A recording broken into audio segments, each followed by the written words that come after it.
Okay. Hi. My name is Henry, and I live in Henrietta Street in the project run by Julian House. I've been here for about 3 years now, so I'm coming towards the end of my time with the project and with the service. So the reason for the support I'm getting here is because of my diagnosis of Autism Spectrum Disorder, and the issues that's brought with my life and the things that I've had to go through as a result of that have affected me into my adult life.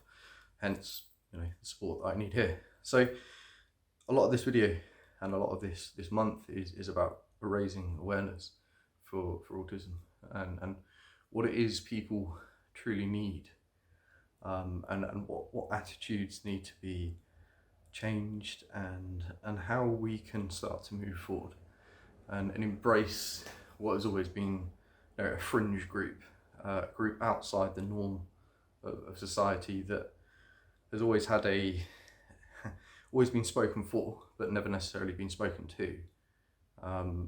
And I'm hoping to shed a little bit of light on that and give some insight into perhaps what we need. And it's not necessarily about, for me, raising awareness. Raising awareness can be quite easy. But to be proactive and to actually start to engage in conversation and dialogue with people is far more powerful, and it's far more useful. And I think if you want to raise awareness, the idea that many people in the autistic community, they have been told how to think and how to feel, and put that with the idea that there is a certain difficulty to communicate and socialise anyway, they have no voice, and they're,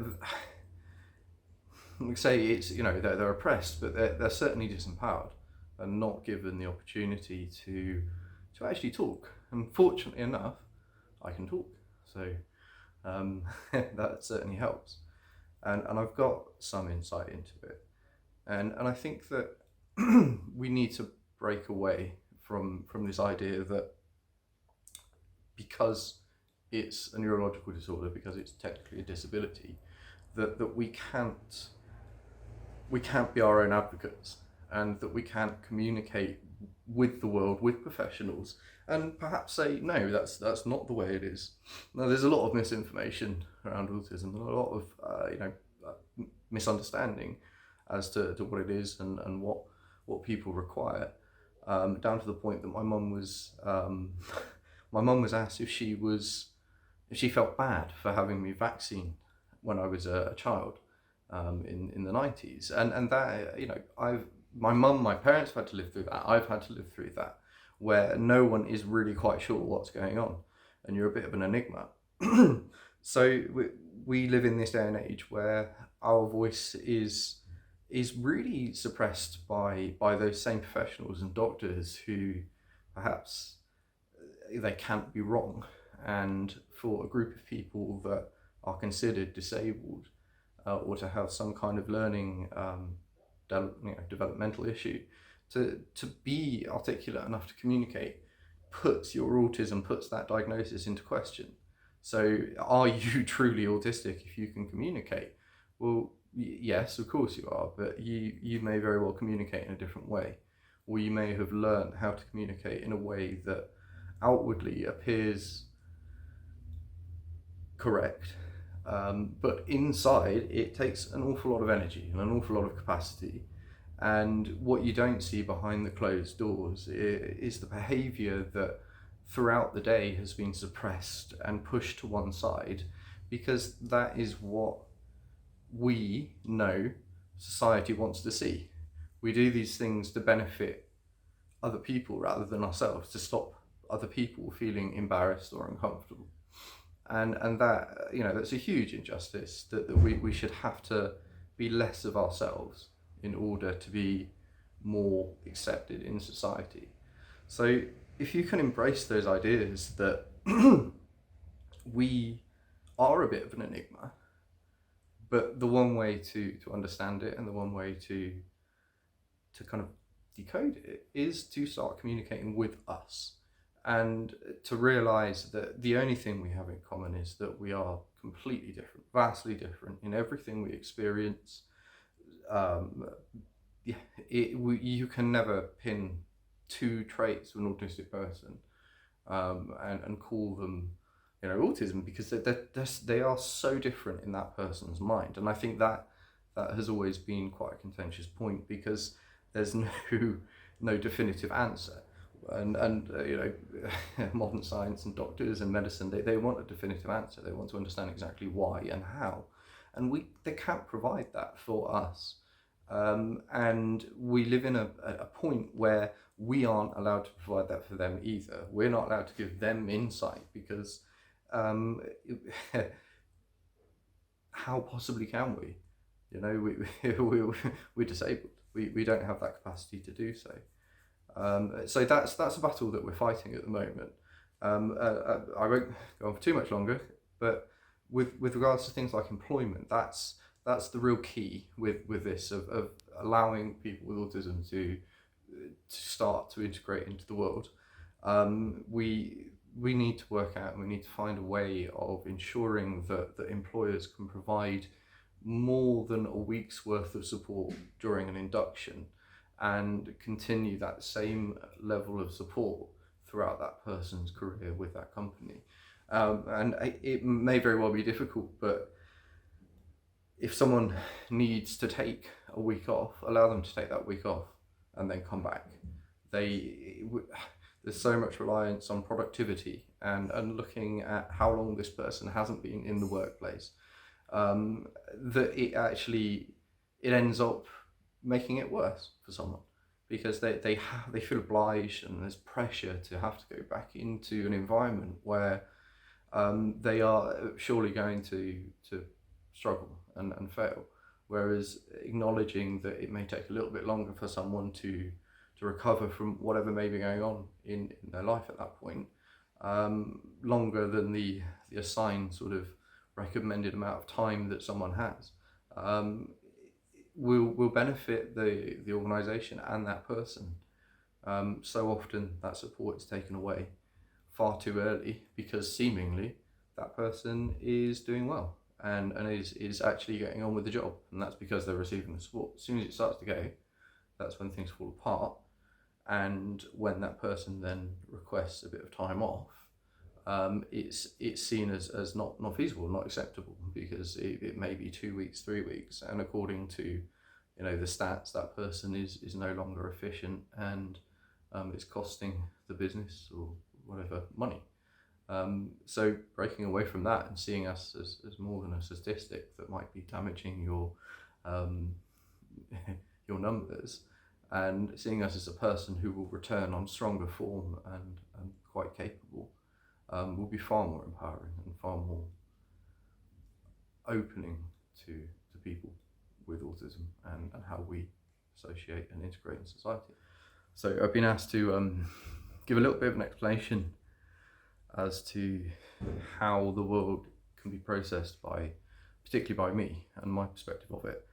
And on that note, the first thing that needs to be said is these experiences are going to be vastly different than anyone else with autism, but hopefully it will give you a little bit of insight into why it might be different, and how the mind of someone with autism can be sort of seen a little bit easier for laymen, for most normal people. So the first kind of idea and the first concept that comes to mind is how there's a different order for how we process different things. So for someone who's neurotypical, the order that a sensation is processed is in a specific kind of set way, and it's pretty predetermined. Whereas with autism, those kind of little files that tell our brain we should react in this way, they're in a kind of different order, and our brain will kind of respond to something dependent on that, and it can be different for lots and lots and lots of people with autism. How those files are kind of stacked will be completely different. So I think the issue with sensory difficulties people have with autism is how we need to respond to it compared to what it's accepted of responding to a bright light or a sound, and that can be quite discomforting for not only the person with autism but the person who may be around them, and quite make life quite uncomfortable. And that is something that needs to stop. We need to stop feeling uncomfortable for someone stimming, someone rocking, someone with a tic.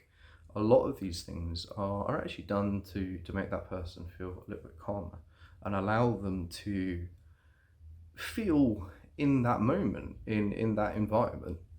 So suppressing that and trying to push that out of someone's life is like asking someone without autism to sit on a bed of pins and not squirm, because of course they're out there, it's painful.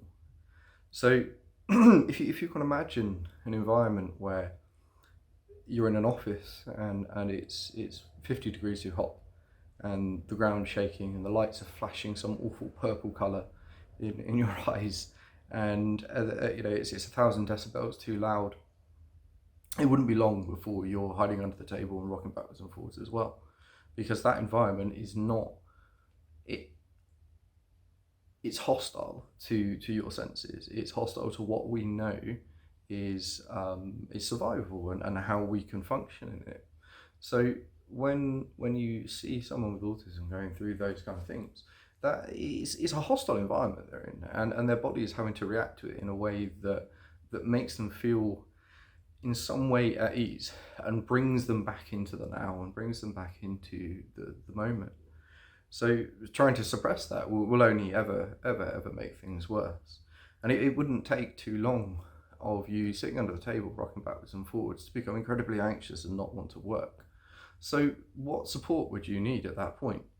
What support can you expect? Well, unfortunately, we cannot necessarily expect the world to completely change to adopt the needs of our sensory issues, because it's not necessarily feasible. It's quite difficult. So what else can be done? Well, I think the continued emotional support and acceptance that this person will be experiencing these things, and we can't necessarily make every single change in an environment or a working environment to accommodate those things. But what we can do is ensure that that person is receiving some kind of one-to-one, actually ensuring that that person feels like they know their feelings are being validated and recognized. So quite often you will find that someone is supported during the early days, and their needs are acknowledged, and people tolerate and understand what's going on. And when that person starts to flourish and do quite well, as quite a few people with autism do, they can pick things up and become quite good at them. That support goes, because unfortunately it's quite demanding on the person who's providing it, and that's that's acknowledged and that's accepted. But when that person then starts to fail at work, or I don't know if fail is the right word, but their performance is reduced, it's a result of that support going away, because understandably the person providing it can't maintain that level of emotional support and connection with that person, and that's something that needs to be addressed and needs to be issued, because there is this real injustice that a lot of people with autism have been taught, that when things are going wrong, it is inherently their fault. It is something that they have failed to do, and they will instantly take blame for the situation that they find themselves in, and go on to ruminate about what's happened, and that just leads to even less understanding of the environment and what's happened within it, because it's accusatory, coming to them from themselves, and that's not fair. It's not a case of becoming a victim, but it's about understanding that we don't have to blame ourselves, and that there is a lot more that can be done, if only it was understood and realised that there is so much more that can be done if those institutions put the right people in place. It's something that I strongly believe in, and I think it can be done. We make adjustments for those with any physical disability. The issue there being, this requires more than throwing a bit of money around. It requires a little bit more than creating a ramp or lowering a desk, or providing accessibility for someone who may struggle to get from A to B, or reduce sight, or whatever. You know what I'm saying here, but there's a lot more that is required, and I think there's a reluctance to invest in that, because of the attitude or the historic performances of some people with autism. When encouraged to flourish, there is an awful lot the autistic community can bring to this world. It just needs to stop being oppressed and suppressed by people telling us how we should feel, and should be empowered and allowed to explore the world and everything that we would expect someone without autism to experience. Thank you.